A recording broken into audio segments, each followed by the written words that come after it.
नमस्ते सभी को। शुष्क आर्द्र प्रमाण और रूल ऑफ डुप्लीकेशन के बाद आज हम पढ़ेंगे अनुक्त वेशोक्त ग्रहण। अनुक्त मतलब क्या होता है? अगर किसी ग्रंथ में रसरत्न समुच्चय हो गया, रसतरंगिणी हो गया, या भाव प्रकाश हो गया, सारांश संहिता हो गया, इसमें मेंशन नहीं है कि क्या लेना है अपने को। जो भी रसशास्त्र रिलेटेड ग्रंथ है तो क्या लेना है आचार्य ने वो बताया, उसे कहते हैं अनुक्त ग्रहण। मतलब अपने को ये मान के चलना है कि ये लेना ही है। तो अगर काल का उल्लेख नहीं नहीं किया है तो प्रभात काल, तो मतलब वो बोलते हैं ना कि इस काल में औषधि बनाना चाहिए, तो प्रातः उठकर वो औषधि बनानी चाहिए, इसका वो मतलब रहता है। तो प्रयोज्यांग दिया ने है कि किसी द्रव्य का कौन सा प्रयोज्यांग यूज करना है, जटा या मूल अपने को मान के चलना है। उसके बाद प्रमाण नहीं दिया है, दो द्रव्य या तीन द्रव्य को मिलाना है एक साथ, तो उसका सम प्रमाण लेना है। और किसी पात्र का वर्णन नहीं किया है तो मिट्टी का पात्र लेना है।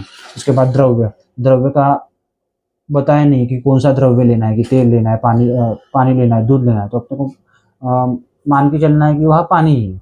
उसके बाद तेल का वर्णन नहीं दिया है तो तेल का कौन सा लेंगे? अपना तिल तेल लेंगे। और उसके बाद अभी मेन है चंदन के बारे में। ये आ सकता है एमसीक्यू के लिए कि कौन सा मतलब ये वैसे जो कल्पना का है, अपन रसशास्त्र में पढ़ रहे हैं कि अपने को पता रहना चाहिए। ठीक है, तो जो चूर्ण स्नेह आसव अवलेह, मतलब इनके लिए जो चाहिए चंदन, वो श्वेत चंदन रहता है। और क्वाथ लेप आदि के लिए जो लगता है वो रहता है रक्त चंदन। ये अपने को ध्यान में रखना है, एमसीक्यू के लिए पूछ सकते हैं। दूध नहीं दिया है तो गो दुग्ध यूज करना है, घृत है तो गोघृत, लवण बताए तो सेंधव यूज करना है, मूत्र बोला है तो गोमूत्र हमेशा। अगर मेंशन नहीं किया हो तो अपने को ये अनुक्ता लेना है। ठीक है, इसके बाद पढ़ेंगे अपन औषधि नामकरण। औषधि नामकरण द्रव्य गुण में आप देखोगे कि निघुंटू ने 7 ऐसे बताइए कि उसके आधार पे प्रमाण हो गया। मतलब उदाहरण देखा जाए तो विडंग है, उसमें लांछन मतलब ऐसा है कि उसके ऊपर कुछ तो भी इमेज रहती है, मतलब वो चित्र के फूलों की इमेज रहती है, तो उसका नाम विडंगपना है।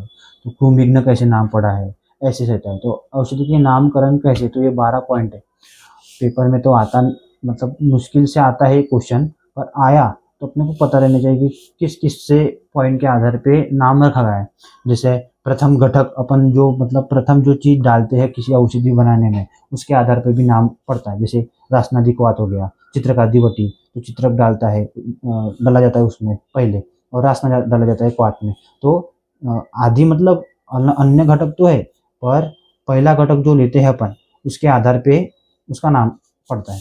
उसके बाद रोगघ्नता, मतलब कृमि कुठार रस हो गया तो कृमि का नाश करने वाला हो गया। श्वास कुठार तो श्वास जो आता है उसका नाश करने वाला हो गया। निर्माणकर्ता, मतलब निर्माणकर्ता जो बनाता है औषध, उसके नाम पे भी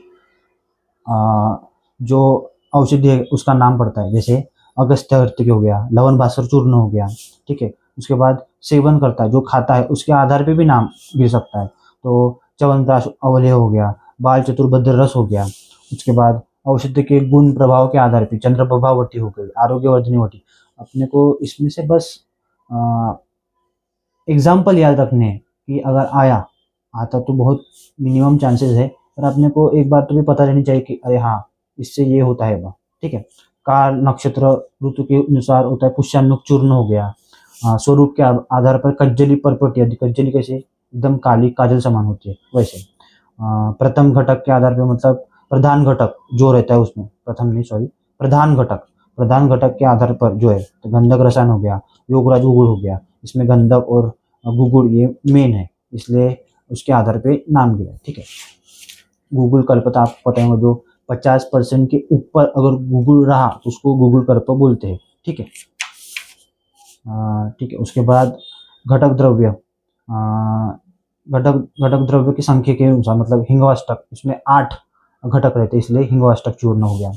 प्रमाण के आधार, प्रमाण मतलब कितने बार उसको भावना दिया है या अभिमंत्रित किया है, उसके बाद जैसे शतधौत घृत, ऐसे अपन उसको घोटते हैं 100 बार, उसमें पानी निकालते हैं, इसलिए उसको शतधौत घृत कहा जाता है।